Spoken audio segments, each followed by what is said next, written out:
Hello everyone, এই geometry কোশ্চেনটা এসেছিল আরআরবি এনটিপিসি 2016 সালের টায়ার ওয়ান পেপারে।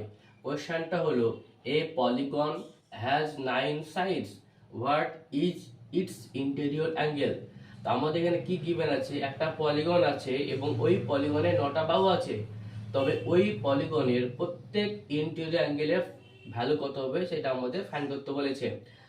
তো আমি একটা কি ধরলাম যে একটা পলিগন নিলাম এবং ওই পলিগনে ধর এন সাইড আছে, তবে ওই পলিগনের ইন্টেরিয়র অ্যাঙ্গেলের সাম কত হবে সেটা আমরা লিখব। Sum of interior angle all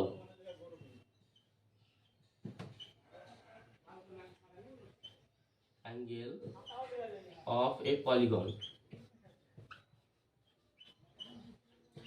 একটা পলিগনের এনতম বাহু আছে, তবে তার ওই পলিগনের সবগুলো ইন্টেরিয়র অ্যাঙ্গেলের সাম হবে n -2 into 180 degree.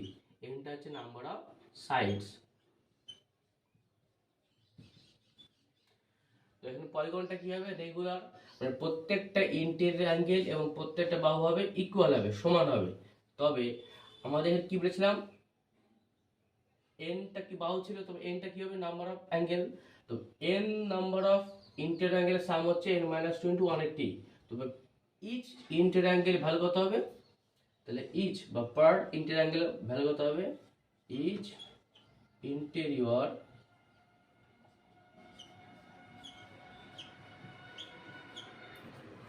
Angle of polygon কি হবে, n -2 ইন্টু 180। এটা কি ছিল, ওই পলিগনে যতগুলো ইন্টেরিয়র অ্যাঙ্গেল ছিল তার সাম ছিল।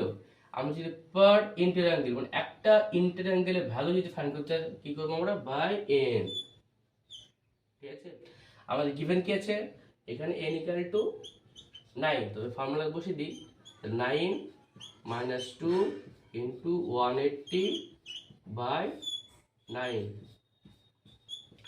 27 ইন্টু 20 ডিগ্রি, তবে 140 ডিগ্রি। আমরা কি পেলাম, ওই পলিগনের প্রত্যেকটা ইন্টেরিয়র অ্যাঙ্গেলের ভ্যালু হচ্ছে 140 ডিগ্রি।